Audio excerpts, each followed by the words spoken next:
वसुदेव सुतं देवं कंसचानूरमर्दनं देवकी परमानंदम कृष्णं वंदे जगद्गुरुम।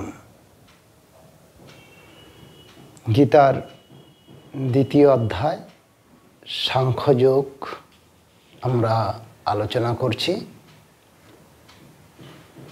দ্বিতীয় অধ্যায়ে ভগবান শ্রীকৃষ্ণ অর্জুনকে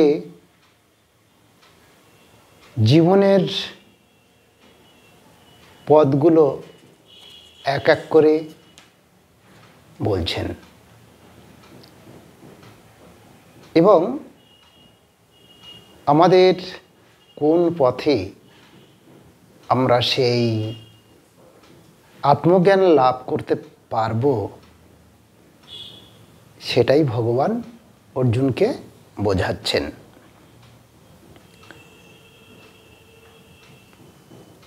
ধ্যায়ত বিষয়ান পুংস সঙ্গস্তেষুপজায়তে সঙ্গাৎ সঞ্জায়তে কামঃ কামাৎ ক্রোধোভিজায়তে। ভগবান কি বলছেন যে ধ্যায়ত বিষয়ান পুংস, ধ্যায়ত মানে ধ্যান করতে করতে, বিষয়ান বিষয় সকল, পুংস পুরুষের বা মনুষ্যের, সঙ্গস্তেষু উপজায়তে, সঙ্গ মানে আসক্তি আর উপজায়তে মানে উৎপন্ন হওয়া। সংঘাত সঞ্জায়তে কাম, সংঘাত মানে এই আসক্তি থেকে, সঞ্জায়তে কাম, কাম মানে কামনা বা তৃষ্ণা, সঞ্জায়ত মানে সঞ্জাত হয়, কামাত মানে কাম হইতে, ক্রোধোভিজায়তে, ক্রোধ মানে ক্রোধ, অভিজায়তে জন্মায়। তাহলে ভগবান বলছেন যে হে অর্জুন, বিষয়সমূহ চিন্তা করতে করতে মানুষের আসক্তি অনেকটা বৃদ্ধি পায়। এই আসক্তি থেকে কামনার উদ্ভব, কামনা প্রতিহত হলে ক্রোধে পরিণত হয়, আর ক্রোধ হতে আমাদের কর্তব্য অকর্তব্যরূপ সমস্ত কিছু নষ্ট হয়ে যায়। কোনটা কর্তব্য কোনটা অকর্তব্য সেই বুদ্ধিটা আমাদের হারিয়ে যায়। তাই এই সদসৎ বিচার রেখে যাতে আমাদের বুদ্ধি নষ্ট না হয় সেই চিন্তা ভাবনা করে চলতে হবে। বিচার বুদ্ধি বিনষ্ট হলে মানুষ পুরুষার্থের অযোগ্য হয়। বুঝছে, ক্রোধ থেকে কি আসছে? মোহ। আমরা যখন রেগে যাচ্ছি সেখান থেকে মোহ আসছে। যখন মোহ তৈরি হলো, মোহ থেকে আসছে আসক্তি, কোনো জিনিসের প্রতি আসক্তি, অ্যাটাচমেন্ট, যে ওই জিনিসটা আমার চাই। আসক্তি থেকে কামনা, যে এটা আমাকে পেতে হবে, এটা না হলে আমি বাঁচব না। আর কামনা প্রতিহত হলে ক্রোধ, আমরা রেগে একাকার করে ফেলি। ক্রোধ থেকে কি হচ্ছে? মোহ। মোহ আমাদের গ্রাস করলো যে কোনো উপায় হোক আমি এটা নেবই। আর মোহ যদি আমাদের গ্রাস করে, আমাদের স্মৃতি লোপ হলো, বুদ্ধি শুদ্ধি লোপ হয়ে গেল, তখন সদসৎ বিচার বুদ্ধি বিনষ্ট হয়। আর বিচার বুদ্ধি বিনষ্ট হলে আর কিছু থাকে না, মানুষ পশুর লেভেলে চলে যায়। তা শাস্ত্রকার বলছেন যে জীবনে আমাদের অধঃপতন হয় কিভাবে। ছোটবেলা থেকে আমরা তো কিছুই জানতাম না, বুঝতাম না, কিন্তু একটা মানুষ মহাপুরুষ হচ্ছে, আবার অন্যজন ডাকাত, চোর, গুন্ডা, বদমাশ হচ্ছে। একজনকে দেবতার মতো পুজো করছে আর একজনকে ঘৃণা করছে। এর কারণটা কি? কিভাবে অধঃপতন হয়? মনে করুন যে আপনি একদিন একটা জেলখানায় গেলেন, কারাগারে ঘুরতে গেলেন। সেখানে ঘুরতে গিয়ে দেখলেন কারাগারে সে নারী হোক আর পুরুষ হোক জেল বন্দি অবস্থায় আছে কয়েদি হিসাবে।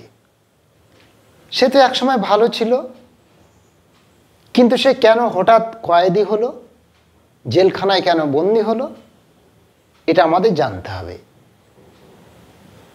তার জেলখানায় বন্দি হওয়ার কারণ হলো যে সে একটা দোকানে গিয়েছিল, সে দোকানের জিনিসপত্র চুরি করায় মালিক হাতে হাতে ধরে ফেলে এবং ধরে ফেলে তাকে পুলিশের হাতে তুলে দেয়। পুলিশ তাকে কারাগারে নিয়ে আসলো। তাহলে সে কেন চুরি করছে? কারণ সে জিনিসটার প্রতি তার একটা অ্যাটাচমেন্ট এসে গেছে, সেই জিনিসটার প্রতি একটা আসক্তি এসে গেছে যে ওই জিনিসটা আমাকে যে কোনো উপায়ে পেতেই হবে।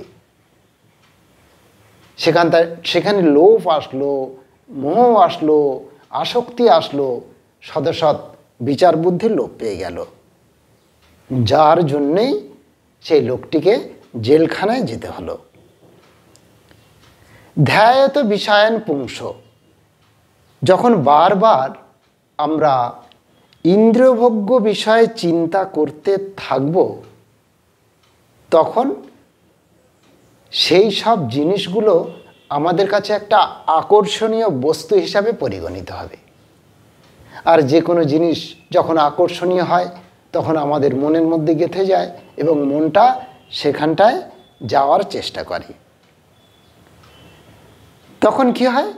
সঙ্গস্তেষু উপজায়তে, সঙ্গস্তেষু উপজায়তে, মনে তাদের আসক্তি তৈরি হয়।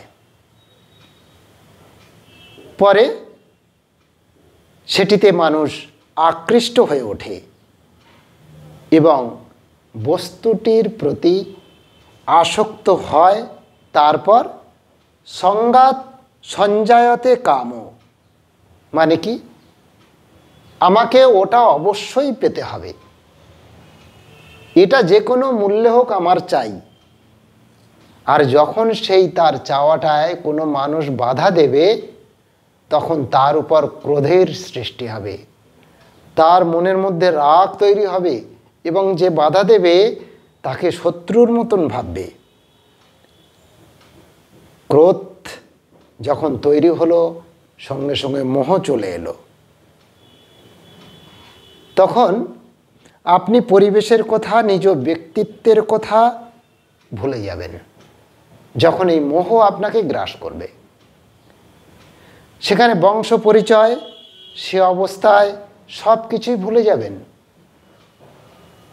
কোন বংশে জন্মগ্রহণ করেছেন, পিতামাতা কত উচ্চ ব্যক্তিত্ব সম্পন্ন ব্যক্তি, সেগুলো সব মাথার মধ্যে থেকে ধূলিসাৎ হয়ে যাবে, কারণ মোহ আপনাকে গ্রাস করেছে।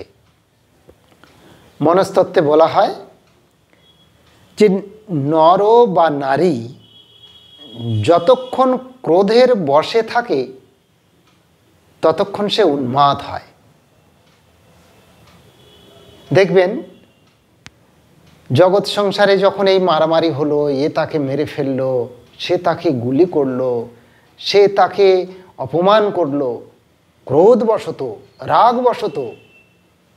রাগ চণ্ডাল, ভগবান শ্রী রামকৃষ্ণদেব বলছেন রাগ চণ্ডাল। মা বলছেন রাগে ধর্ম নষ্ট হয়। স্বামী ব্রহ্মানন্দজি মহারাজ বলছেন যে কারোর উপর রাগ করে যখন তুমি চিঠি লিখতে যাচ্ছ, সঙ্গে সঙ্গে চিঠিটা না লিখে কয়েকটা দিন তুমি ওয়েট করো। তারপর কয়েকটা দিন পরে তুমি যখন চিঠির উত্তর তাকে দেবে, তখন তুমি যে প্রথম দিনে যে মনের অবস্থায় তাকে লিখতে যাচ্ছিলে সেটা আর হবে না। অনেক শান্ত ধীরভাবে তুমি তাকে বলতে পারবে। সে সময় আপনি সব কিছুই ভুলে যাবেন, সব সম্পর্ক হারিয়ে ফেলবেন এরপর আপনার মনের মধ্যে কোনো স্বচ্ছ চিন্তা থাকবে না, সব কিছু গোলমাল হয়ে যাবে। তখন আপনি অসৎ কাজে লিপ্ত হয়ে গেলেন, আর আপনার মনটাও অসৎ কাজ করার জন্য তৈরি হয়ে গেল। মোহ, আসক্তি, লোভ, লালসা এগুলো যদি আমাদের মনের মধ্যে বাসা বাঁধে, সব রকম দুর্বলতা আপনাকে গ্রাস করতে থাকবে। ভালো মন্দ নির্ণয়, বিচার বুদ্ধি, কর্তব্য অকর্তব্য সব কিছু আপনি হারিয়ে ফেলবেন। সব কিছু শেষ হয়ে যাবে এই মোহগ্রস্ত ব্যক্তির কাছে। আর তখন ধাপে ধাপে আপনার অধঃপতন শুরু হয়ে গেল।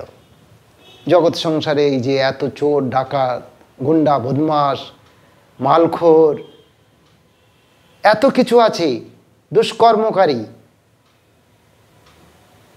নিপীড়নকারী, অপমানকারী, কারণ কি এদের মনের অবস্থা সেই অবস্থায় নেই। তাদের মনটা অধঃপতনে বেরিয়ে গেছে। মানুষের মন অধঃপতনে না গেলে তার দ্বারা কোনো দিন খারাপ কাজ হয় না।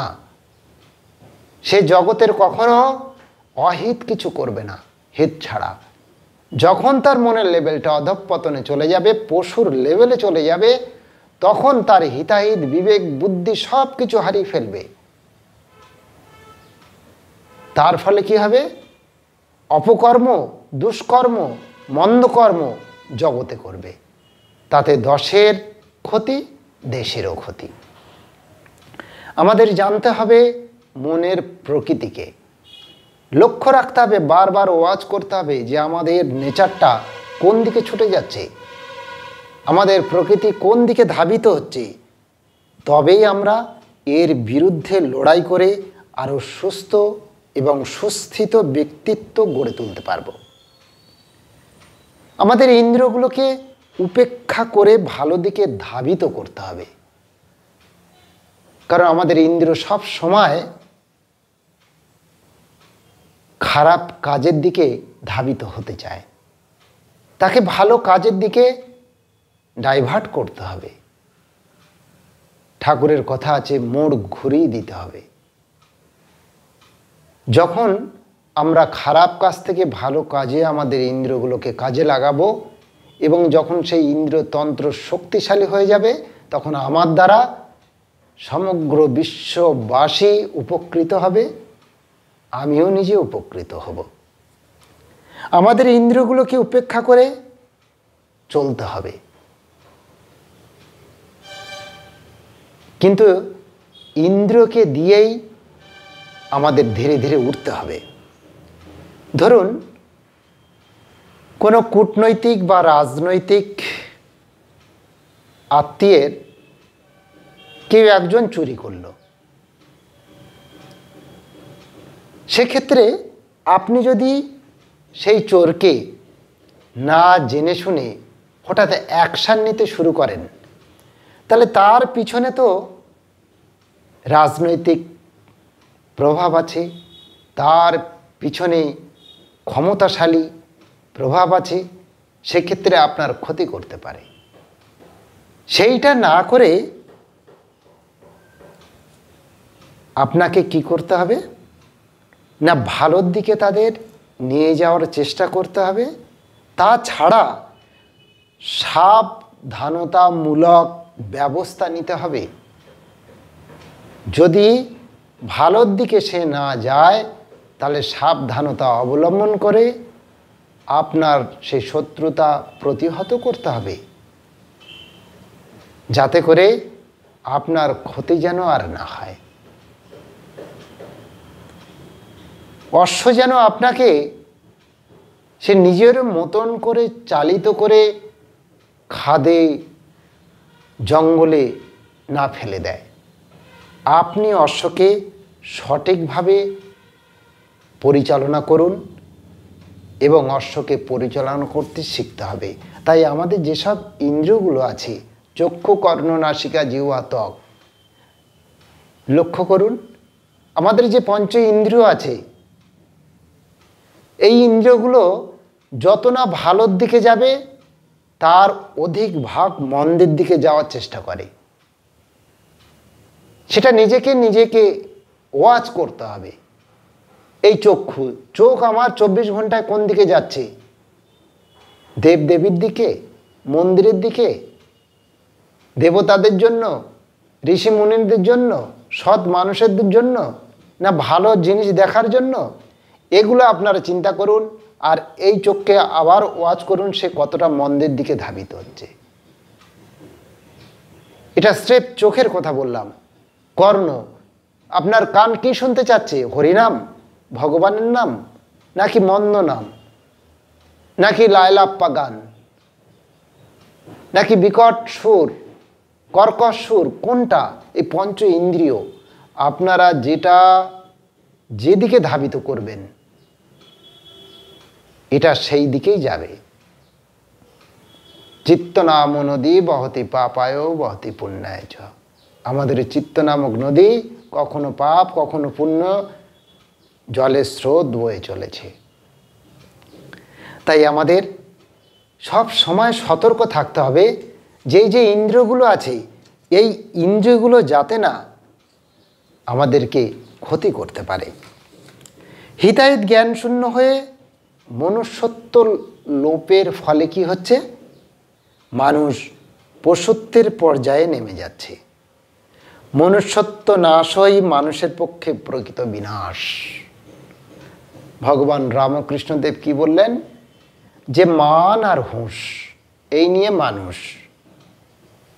তাহলে আমাদের মান যদি না থাকে, হুঁশ যদি না থাকে, তাহলে আমরা পশুদের থেকে কিছুতেই কম নয়। তাই মানুষ দুর্লভ জীবন যখন আমরা পেয়েছি, সেই দুর্লভ জীবনটাকে আমাদের কাজে লাগাতে হবে।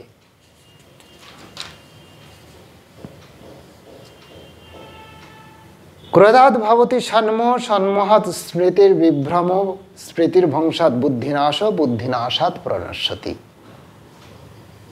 ক্রোধ যখন হবে, একটু আগে বললাম, সেখান থেকে মোহ তৈরি হচ্ছে।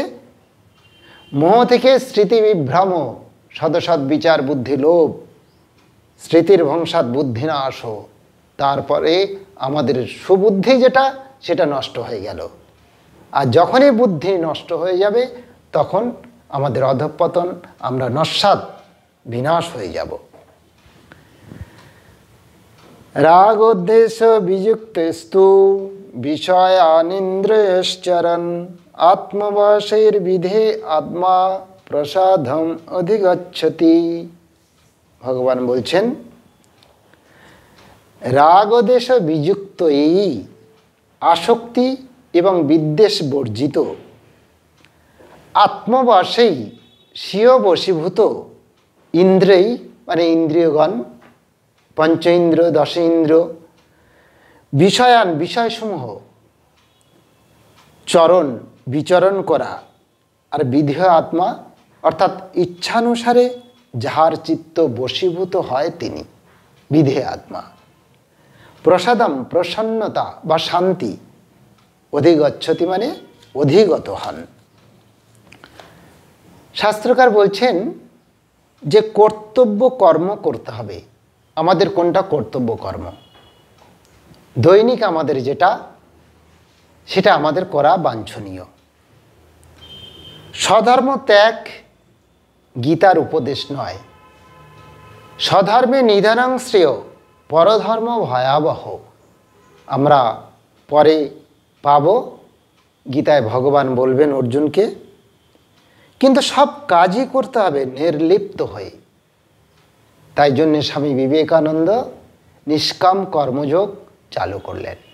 ভগবান শ্রীরামকৃষ্ণদেব কি বললেন? কেমন করব? শিবজ্ঞানে জীবসেবা। একটা মানুষকে শিব জ্ঞান করে তার সেবা করতে হবে। সেখানে যেন কোনো চাওয়া পাওয়ার লেশমাত্র না থাকে, সেখানে যেন কোনো আসক্তি না থাকে। মমত্ববোধই আসক্তির মূল কারণ। শ্রীরামকৃষ্ণদেব উপদেশ কি দিচ্ছেন? যে সংসারে থাকবে বড় লোকের ঘরের দাসীর মতন। সেটা আবার কি? না, দেখবেন কোনো কাজের মেয়ে বা ছেলে যখন মালিকের বাড়িতে থাকে, মালিকের নিজের ছেলেকে বলে আয়রে সোনা, খারে সোনা, নেড়ে সোনা, কত আদর যত্ন করে, মনে হয় যেন তারই সন্তান, কিন্তু সে মনে মনে ভাবছে যে আমার সন্তান বাড়িতে আছে। তা তদ্রূপভাবে আমাদের আসল জিনিসটা মনে রাখতে হবে যে ঈশ্বর আমাদের অতি আপনার। আর জগৎ সংসারে যা কিছু আছে এগুলো ক্ষণস্থায়ী, এগুলোকে উপেক্ষা করে চলতে হবে। ভগবান আরো বলছেন যে পাকাল মাছের মতন থাকতে, পাকে থাকবে, পাক গায়ে লাগবে না। পদ্ম পাতার মতন, পদ্মের উপরে জল থাকবে কিন্তু পদ্মের পাতাতে জল একটুও লেগে থাকবে না। ঠাকুর বলছেন তোমরা সংসারে থাকো, তাতে দোষ নেই, কিন্তু সংসারে যেন তোমার মধ্যে না থাকে। তাই তোমার মধ্যে না থাকলেই হলো। জগৎ সংসারে মানুষ সংসারের মধ্যে এতটা অ্যাটাচমেন্ট হয়ে গেছে যে কেউ ভগবানের নাম করার সময় পাচ্ছে না, মঠ মন্দিরে আসার সময় পাচ্ছে না, কারণ সংসারে নেই, ব্যস্ত। ঠাকুর সেটাই বোঝাতে চাচ্ছেন যে আমি সংসার করব কিন্তু সংসারে যেন আমাকে গ্রাস না করে। নৌকা জলে থাকবে কিন্তু নৌকার ভিতরে যেন জল বিন্দুমাত্র না ঢোকে, তাহলে তো নৌকা ডুবে যাবে। সংসারে নির্লিপ্ত হয়ে থাকার সম্বন্ধে ভগবান শ্রীরামকৃষ্ণদেব কত সুন্দর সুন্দর উপদেশ দিয়েছেন।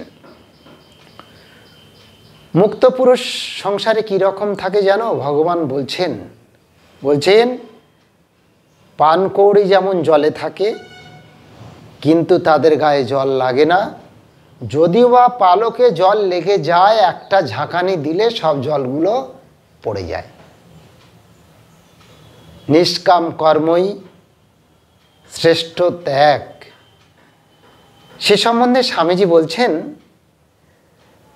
তপস্যার ফলে শক্তি আসে, আবার পরার্থে কর্ম করলে তপস্যা করা হয়।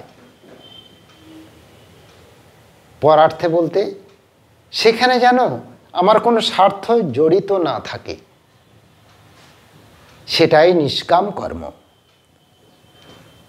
কর্মযোগীরা কর্মটাকে তপস্যার অঙ্গ বলে মনে করেন, যার দ্বারা চিত্তশুদ্ধি ও পরমাত্মার দর্শন লাভ হয়।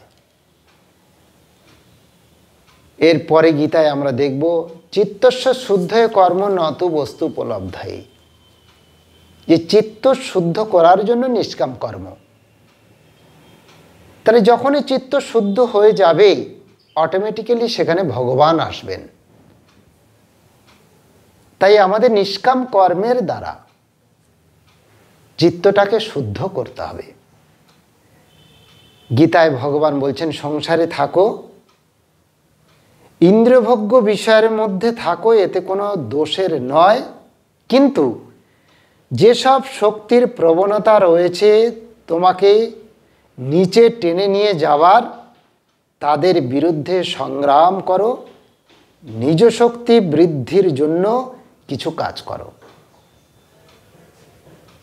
কারণ যে যে কর্মগুলো আমাকে অপরাধী বানাবে, যে যে কর্মগুলো আমাকে পাপে লিপ্ত করাবে, সেই সকল কর্মগুলো থেকে বিরত থাকতে হবে। এবং তার জন্য আমাদের মনের মধ্যে সংগ্রাম চালিয়ে যেতে হবে। যখন চিত্তে প্রসাদ বা শান্তি লাভ হয়,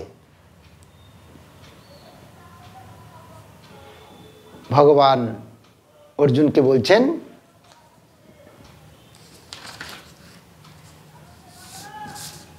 যে প্রসাদে সর্ব দুঃখানাং হানিরস্য পজায়তে প্রসন্ন চেতস হ্যাসুর বুদ্ধি পর্যবতিষ্ঠতে। প্রসাদে সর্ব দুঃখানাং, অর্থাৎ প্রসাদে মানে চিত্তশুদ্ধি, প্রসন্ন শান্তি ভাব। এই শান্তি ভাব যখন আসবে তখন সেক্ষেত্রে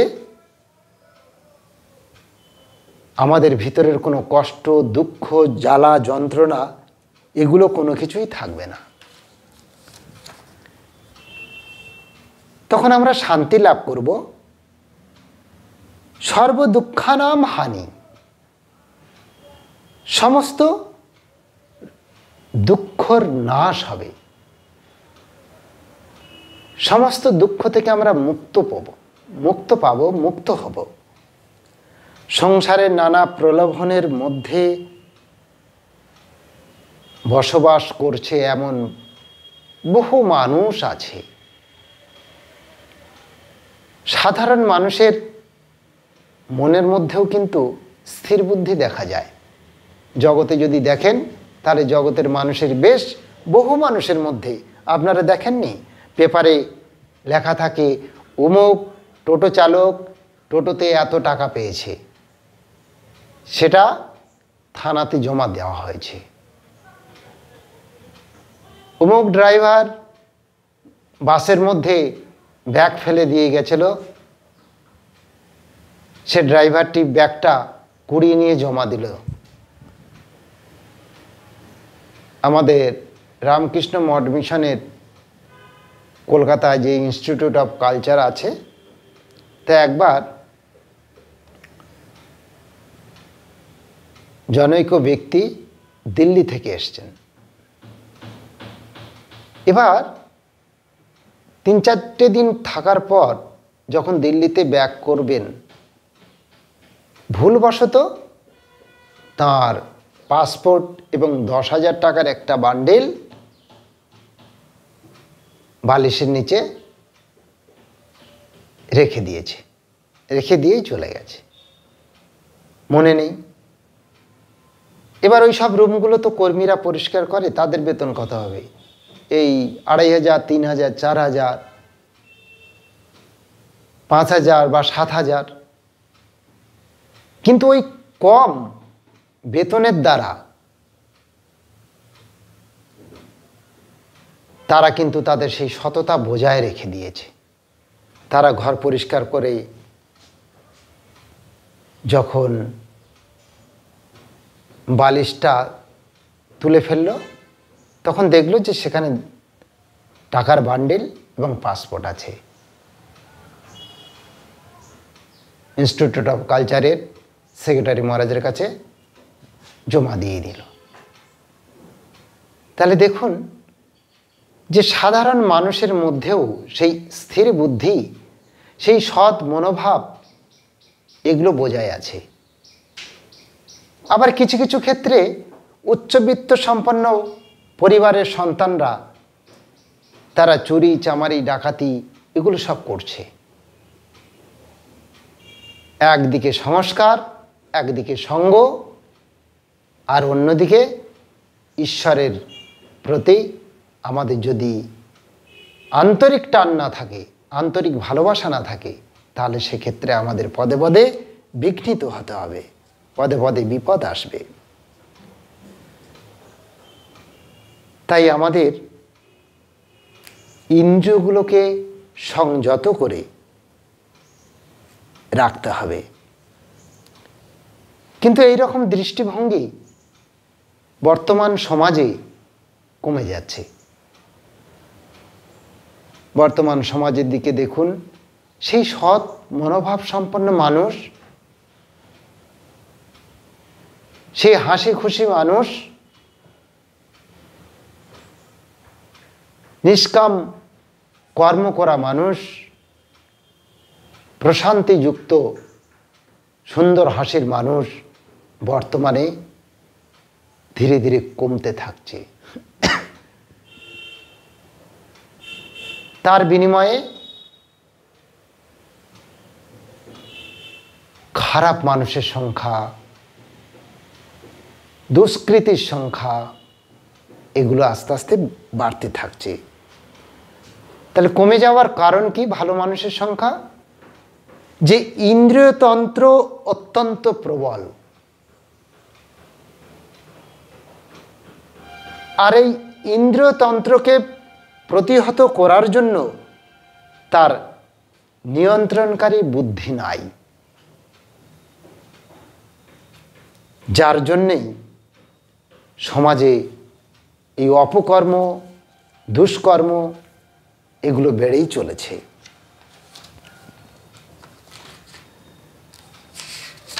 পরের শ্লোকে ভগবান বলছেন,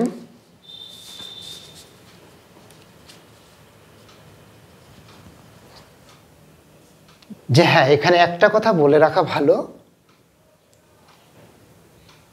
যখনই আমাদের এই প্রসন্ন চেতস হ্যাস বুদ্ধি, এই বুদ্ধির দ্বারা আমরা দৃঢ়তা বজায় রাখব, তখন আমাদের ইন্দ্রিয়ের যে ইন্দ্রতন্ত্রের প্রাবল্য, যেটা মন্দ কাজের দিকে নিয়ে যাওয়ার যে শক্তি, সেটা কমে যাবে। অন্য লোকের সমস্যাকে নিজের করে দেখা, এ হলো এক রকমের আধ্যাত্মিক সামর্থ্য। স্বামীজির জীবনীতে আমরা যদি দেখি, তিনি অন্যের জন্য কেঁদে আকুল হয়ে উঠেছেন। তিনি নিপীড়িত, দুর্ভিক্ষ, অসহায় এই সকল মানুষদের জন্য কত কেঁদেছেন। এই সকল মানুষদের নিজের পায়ে দাঁড় করানোর জন্য তিনি নিজের জীবনটা বিসর্জন দিয়েছেন। ভারত মাতার সন্তানদের সুখে রাখার জন্য, শান্তিতে রাখার জন্য তিলে তিলে নিজেকে শেষ করে দিয়েছেন।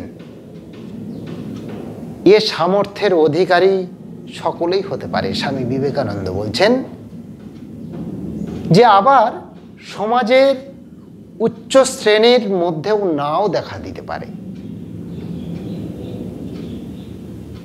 সমাজের দুই ধরনের দরিদ্র মানুষ আছে। প্রথম হচ্ছে যে সত্যিকারে যার কোনো কিছুই নেই,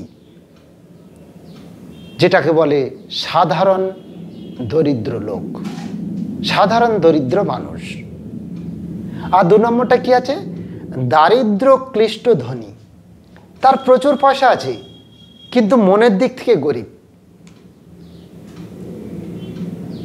তার টাকা নষ্ট হয়ে যাচ্ছে, ট্যাক্স দিতে হচ্ছে হাজার হাজার লক্ষ লক্ষ টাকা, কিন্তু দু পয়সা দান করার মতো তার মানসিকতা নেই। একেই বলা হচ্ছে দরিদ্র ক্লিষ্ট গরিব। কারণ মনের অভাব, মনের দারিদ্রতা তার যায়নি। তাই দু রকমের দরিদ্রের কথা শাস্ত্রকার এখানে বলছেন, যে এই ব্যক্তিগুলির অনেক কিছু আছে কিন্তু তারা সব সময় আরও চায়, আরও হোক, আরও হোক। তারা যেন মৃত্যুটাকে ভুলে যায়, যে একদিন আমাদের মারা যেতে হবে। তাদের মনের মধ্যে এটাই থাকে যেন আমরা যুগ যুগ ধরে বেঁচে থাকব এবং সমস্ত কিছু ভোগ করে নিজের জীবনটাকে ধন্য করে তুলব। ফলে কি হচ্ছে? তারা ভ্রষ্টাচারের পথে ধাবিত হয়, অতিরিক্ত চাহিদা মেটানোর জন্য মনটা ব্যতিব্যস্ত থাকে। ফলে তাদের ভিতরে এই সুবুদ্ধির বিকাশ হয় না। কারণ এই বুদ্ধি হলো একটা আধ্যাত্মিক গুণ, যা সামাজিক পদমর্যাদার উপর নির্ভর করে না। সমাজের যে কোনো স্তরের মানুষ এগুলোর অধিকারী হতে পারে। একটা সুন্দর স্টোরি আছে, যে জনৈক বাসনাযুক্ত একজন মানুষ মনের দুঃখে গাছতলায় বসে বসে ভাবছে যে সমগ্র বিশ্বটা যদি আমার অধীনে থাকতো তাহলে আমি কতই না সুখী হতে পারতাম। আমি যদি এত অটুট সম্পদের মালিক হতে পারতাম, তাহলে আমার মতন সুখী জগৎ সংসারে দ্বিতীয় কেউ থাকতো না। তা ব্রহ্মা বিষ্ণু মহেশ্বর তার এই মনের কথাটা শুনতে পেয়ে তার কাছে এলেন। এসে বলছেন, হে বৎস, তোমার মন দেখে মনে হচ্ছে তুমি অটুট সম্পদের মালিক হতে চাও। ঠিক আছে, তুমি একটা কাজ করো, একটা মুকুট রেখে ব্রহ্মা বিষ্ণু মহেশ্বর বলছেন যে তুমি এই মুকুটটাকে স্পর্শ করে যত দূর তুমি যাবে, সূর্য ওঠার আগে শুরু করবে, আর সূর্য অস্ত যাওয়ার আগে তুমি এসে মুকুটটাকে স্পর্শ করবে। যতটা এরিয়া তুমি কভার করতে পারবে ততটা এরিয়ার মালিক তুমি হবে। যথারীতি লোভী বাসনালব্ধ সেই মানুষটি উনি রাজি হয়ে গেলেন। পরের দিন সকালে সেই মুকুটটাকে স্পর্শ করে দৌড়াতে শুরু করে দিল। যায় যায় যায়, সূর্য গড়িয়েই যাচ্ছে। তখন হুঁশ এলো 2টো নাগাদ। বেলা 2টোর সময় হুঁশ এলো যে ফিরে গিয়ে আবার সেই মুকুটটাকে স্পর্শ করতে হবে, আর তা না হলে আমি জায়গা পাবো না। তখন আর আগালো না, ব্যাক করতে শুরু করে দিল। দৌড়ানো দৌড়ানো দৌড়ানো, জীবনে যত শক্তি ছিল সে দৌড়াতে লাগলো, কারণ তাকে যে কোনো মূল্যে যতটা জায়গা কভার করেছে সেই জায়গার মালিক হতে হবে। আলটিমেটলি কি হলো রেজাল্ট? না, যখন মুকুটটার কাছাকাছি আসলো তখন সূর্য প্রায় অস্তমিত। মুকুটটাকে স্পর্শ করলো, প্রাণটা ছেড়ে দিল, সে মারা গেল। মারা যাওয়ার পরে আমাদের যে আত্মা আছে, সে আত্মার সঙ্গে ব্রহ্মা বিষ্ণু মহেশ্বরের কথা চলছে। ব্রহ্মা বিষ্ণু মহেশ্বর বলছেন, হে বৎস, তুমি কি এখন বুঝতে পারছো যে একটা সাধারণ মানুষের জন্য কতটুকু প্রপার্টির দরকার? তখন সেই ব্যক্তির আত্মাটা বলছে কি, যে হে ভগবান, আমি অজ্ঞানবশত অজ্ঞানের মধ্যে আচ্ছন্ন ছিলাম, যার জন্যে এই চাওয়া পাওয়া আমার জীবন থেকে যায়নি। আমি ভেবেছিলাম জগতে যত সম্পদের অধিকারী হব আমি তত আনন্দের অধিকারী হতে পারবো, কিন্তু না, একটা মানুষের জীবনের জন্য 3.5 হাত জায়গাটাই যথেষ্ট। কারণ সে যখন মাটি স্পর্শ করলো, মুকুটটাকে স্পর্শ করলো, ওই স্পর্শ করার সঙ্গে সঙ্গে সেই শরীর থেকে মনটা তুলে নিল, সে মারা গেল। তাহলে একটা মানুষের জায়গা কতটা? একটা জায়গা যদি শুয়ে রাখা যায় 3.5 হাত, আমাদের ওইটুকুই প্রাপ্য। অথচ মোহবশত মায়াবশত আমরা কি করছি? টাকার লোভে, সয় সম্পত্তির লোভে মানুষকে, জনসাধারণের দিকে তাকান, সমাজের মানুষের দিকে তাকান, তারা কি করছে না, জগতের মানুষকে মেরে ফেলতেও দ্বিধাবোধ করছে না, কারণ তার সেগুলো চাই, চাওয়ার দরকার। মোহগ্রস্ত ব্যক্তি এইগুলো। তাই এগুলো থেকে আমাদের সাবধান অবলম্বন করা শ্রেয়। ভগবান বলছেন, প্রসন্ন চেতস হ্যাস বুদ্ধি পর্যবতিষ্ঠতে। প্রসন্ন চিত্ত ব্যক্তির বুদ্ধি শীঘ্রই স্থিতিশীল হয়ে আসে। যখন আত্মবশে বিধে আত্মা, এই গুণটি মানুষের থাকে না, আত্মপ্রচেষ্টা হতে হবে। এই সবই তো মানবিক সাফল্য, কিন্তু সেই সাফল্যকে অর্জন করতে হলে আমাদের কিছু করতে হবে, আমাদের কিছু মেহনত করার দরকার আছে। যে কোনো জিনিস সহজে যদি আমরা লাভ করি তার মূল্যটা আমরা বুঝি না। যখন মানুষের এই গুণটা থাকে না, তখন সে নীতিভ্রষ্ট হতে থাকে। এই সব ব্যাপারে আমাদের প্রত্যেককে আত্মপ্রচেষ্টা চালাতে হবে। এই সবই তো মানবকে, এ সব কিছুই মানুষের জন্য, মানুষের প্রচেষ্টাকে সাকসেস করার জন্য। এই পৃথিবীতে এক সুরুচি সম্পন্ন মানুষ হয়ে আমাদের উঠতে হবে।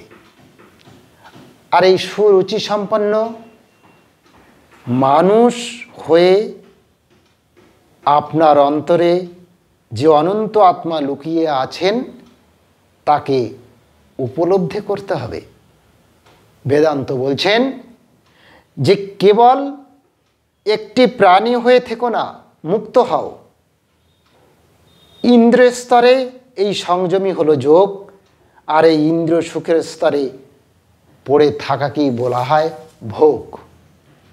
আমরা সকলেই জীবন শুরু করি ভোগ নিয়ে। বেদান্ত মানব জাতিকে বলছেন কি, যে সর্বক্ষণ এই ভোগের স্তরে থেকো না, তোমরা ভোগ থেকে যোগের মাধ্যমে চলে এসো, ভোগ থেকে যোগের রাস্তায় চলে এসো, একটু একটু করে যোগের স্তরে উঠতে থাকো। শ্রী রামকৃষ্ণদেব সহজভাবে বলছেন, তুমি যদি ভোগ থেকে যোগে না ওঠো তবে রোগে পড়বে।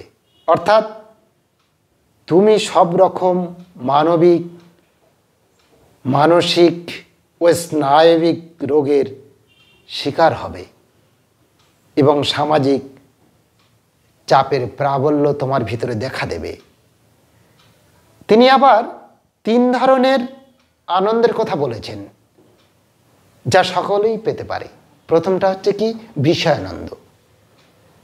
বিষয়ানন্দ বিষয়, আশয়, সয় সম্পত্তি, টাকা পয়সা, ধন দৌলত, গাড়ি বাড়ি, এইগুলো নিয়ে যারা আনন্দের মধ্যে বিচরণ করছে তারা বিষয়ানন্দ ভোগ করছে। তারপরে ভজনানন্দ। সেটা কেমন? স্তব, স্তুতি, গান, দেবদেবীর গান, ভজন, এইগুলো করে তারা আনন্দ পাচ্ছে। আর শেষে কি, ব্রহ্মানন্দ, যেটা আলটিমেট ট্রু, যা আমাদের ব্রহ্মস্বরূপ অনন্ত অমৃত স্বভাবের উপলব্ধি লাভ করা যায়। অতএব এগিয়ে চলুন, ইন্দ্রিয় ভোগের স্তরে পড়ে থাকবেন না কেউ। শিশু সম্পূর্ণ ইন্দ্রিয় ভোগের স্তরেই থাকে, বড় হওয়ার সঙ্গে সঙ্গে পরিবর্তন হতে থাকে। আইনের অনুশাসন মেনে শাস্ত্রকার বলছেন, সুনাগরিক হতে যদি আমরা চাই তাহলে আমাদের কিছুটা ইন্দ্রিয়তন্ত্রের নিয়ন্ত্রণ খুব দরকার। গীতায় এটার উপরে বারবার জোর দিয়েছেন। তা উদ্দেশ্যরূপে নয়, চরম প্রাপ্তি হিসাবে নয়, মনকে অন্তরস্থ আত্মার সঙ্গে যুক্ত করতে হবে। ইন্দ্রিয় স্তরের ঊর্ধ্বে আপনার নিজের অনন্ত সত্তাকে উপলব্ধি করতে হবে, তবেই স্থিতপ্রজ্ঞ হওয়া যাবে। কেবল নেতিবাচক ত্যাগের মনোভাবকে বেদান্ত সাহিত্যে শ্রদ্ধা করা হয় না, প্রচারও করা হয় না। এটিকে এমন কিছু করতে হবে যা আপনাকে আনন্দ দেবে। এটাকে এমন পথে পরিচালিত করতে হবে যা আপনাকে সত্যকারের আনন্দ, যে আনন্দ সেই ব্রহ্মানন্দের মধ্যে দিয়েই পাওয়া যায়, যে আনন্দ ঈশ্বরের থেকে চলে আসে। আমরা এই গীতার প্রত্যেকটা শ্লোক, গীতার অর্থ যদি সঠিকভাবে বুঝতে পারি তাহলে আমরা আদর্শ মানুষ হয়ে উঠতে পারব। শুধু আমরা না, সমাজের সকল মানুষকে আমরা ভালো করে তুলতে পারব। পরের দিন আবার আমরা শুরু করব। ওম শান্তি শান্তি শান্তি, হরি ওম তৎসৎ, শ্রীরামকৃষ্ণার্পণমস্তু।